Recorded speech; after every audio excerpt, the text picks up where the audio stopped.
Gillian Clarke.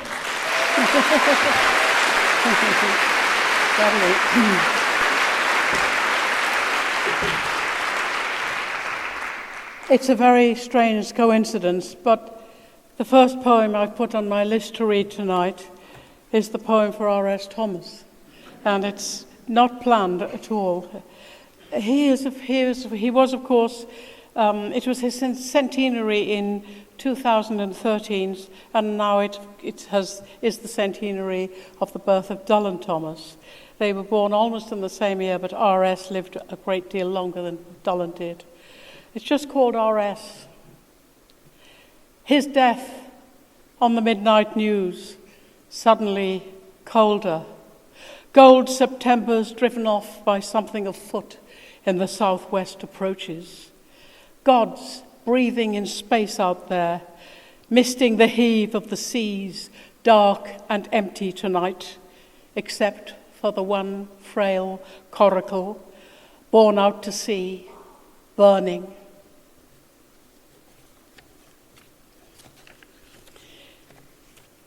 My mother was one of 10 children of a farmer born in North Wales, a North Wales farmer. They were poor, and she decided she didn't want to be poor, and she thought part of being poor was speaking Welsh, and part of it was living on a farm in the countryside. So she took off for Manchester to become a nurse and banned Welsh from her life. My teenage rebellion was to learn Welsh. She was very beautiful. She married my father, who was in the BBC, which she thought was the cat's whiskers. And she came from North Wales then to live in Cardiff. And she was a great shopper. And I remember when I was a little 6-year-old standing beside her saying, "Mummy, we don't need one of those. We've got one already." But her tragedy was, I think, that she died before John Lewis opened in Cardiff.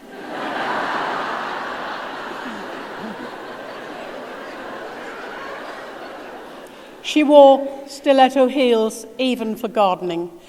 But she was lovable, beautiful, silly, snobbish, aspirational, and anti-Welsh. Once I was on the radio and she said, after she heard me, "Very nice, dear, not too Welsh."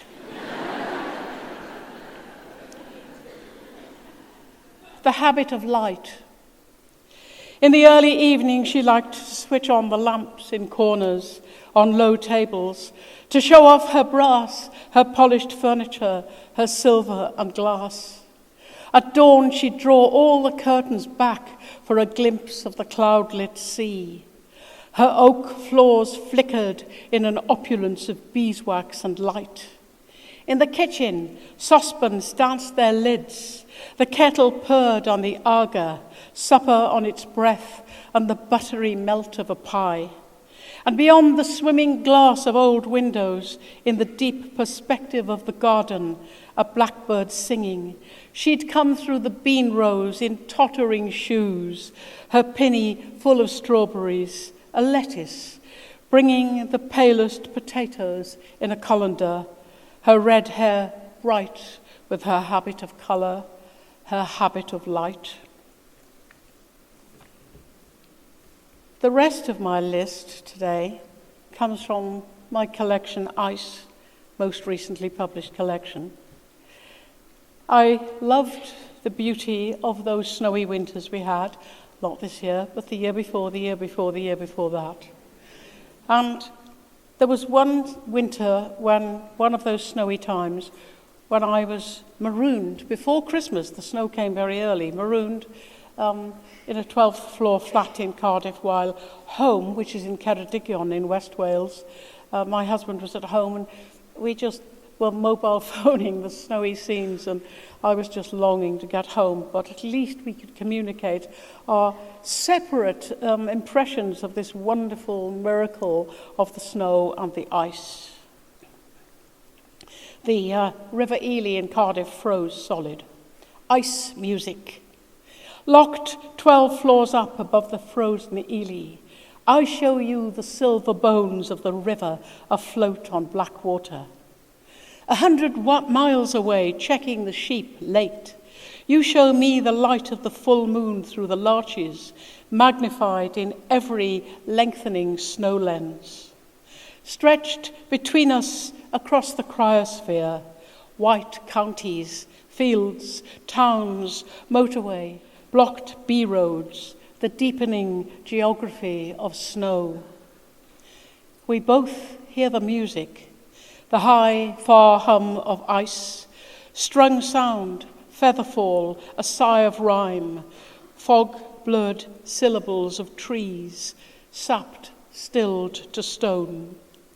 Morning and evening, a moan of expanding ice, a timpani of plates colliding, a cry of icicles tonguing the flutes of our tin roof.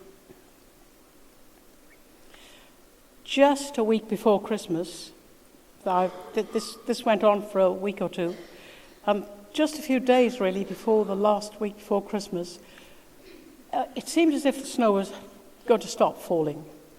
Because in Britain, you know, it never snows, does it? More than a week and then it melts. Not that year. Home for Christmas. A pause in the blizzard, and you fetch me home by motorway and marble corridor. The last hill from Blindglowan slippery slow. The car crawls slipshod to the door. Tonight we lie together, listening as miles of silence deepen to the coast. Snow blinds the roof lights, roads forget themselves to north and east. I sleep, wake, sleep again, dreaming in stories, turning, landlocked in a myth. Our white room drifted deep in moonwork of the silversmith. All night, a breath from the east drives drifts off the fields through the avenue of beach to fill the lane with waves of a frozen sea, so wild and still by morning nothing can pass. We rise, dress, light fires, carry hay to 12 ewes waiting hungry at the gate. Birds gather in the garden for their feed of crumbs, crusts, peelings, nuts and seed. Our wild, tame neighbours, fellow inhabitants, I, my scattering hands in hunger's silence. I set soup simmering, dough rising in a bowl, as in the old days in our early glow, like being new here in this house, this place, like being young and bold, bravely in love, like staying alive and brazening out the ice and snow, like being up for it, the shove to sharpen up, to take the great adventure of living the difficult day, the glamour.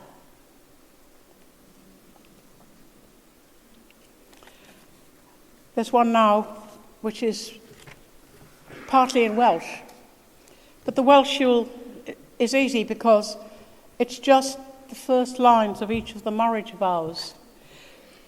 Carol Ann asked lots of poets to repeat their vows for a page in The Guardian of faithful lovers of various kinds, married and unmarried. So you just have to guess what this means, but it is gwell, gwaith means for better, for worse, and the others are just the first line of each marriage vow. Ar fodrwy hon i'th briodaf. Something about the ring in the blackbird's eye on an April evening, the raptor's jeweled stare, the marriage of sun and rain on dancing water, the circle of my arms round sheets off the line, yours bringing armfuls of wood for the fire. Am corff i'th am rhydeddaf. Something of touch, taste, tongue, the language of hands, those chemical gifts one to the other, grace and gesture, silence, reflection, that pair for life two swans on a river, soundlessly sculling the stream, lover to lover. Am holl olid bodel i'th gynnisgaethaf. My dowry, a derelict house on a hill. 5 fields, 2 acres of bluebells under oaks. Yours a vision. You made sound the ruin, dreamed space and light, a room of oak and glass, let in the sky, the hills, and all of Ceredigion, Cariad, in a glance. Cariad is darling. I love blue. My mother loved blue, and she had a dark blue satin dance dress. Also, my father, sometimes we went into his office on a Saturday or a Sunday to check things, and if he didn't want me hanging around, he'd dump me in the National Museum and Gallery in Cardiff, and I went straight always to see Renoir's La Parisienne, known also as the Blue Lady, very popular on cards. So, blue, and the poem is Bluebells, because after the snowy poems, I thought you needed warming up. Which came first, scent or heart-burst of blues? Cerulean, indigo, sky, a breath of rain, sunlight between stems of sessile oaks, before the wood breaks leaf, when trees first feel a quickening in their roots, the shift and stir of bulbs swelling beneath the earth. The ink-blue dark of an icy night of stars, last snow gone from the shadowed side of a wood, Porthkerry, forest, allt, Blaencourt. Or long ago when folds of a satin dance dress fell about me like a drench of water, when I hid in her dark wardrobe from their storms. Or the still, sweet blues of La Parisienne's gown, in one of those still hours in the gallery, and I, a child alone in a room of treasure.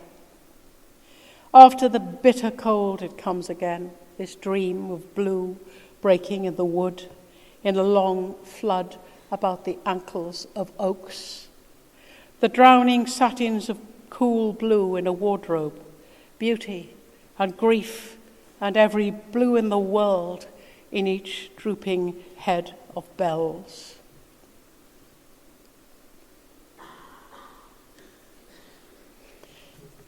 And a poem I wrote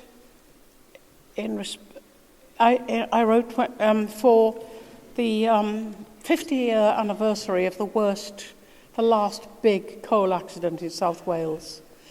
It happened on the 28th of June 1960, so I wrote it within the last, 50 years plus, 2010.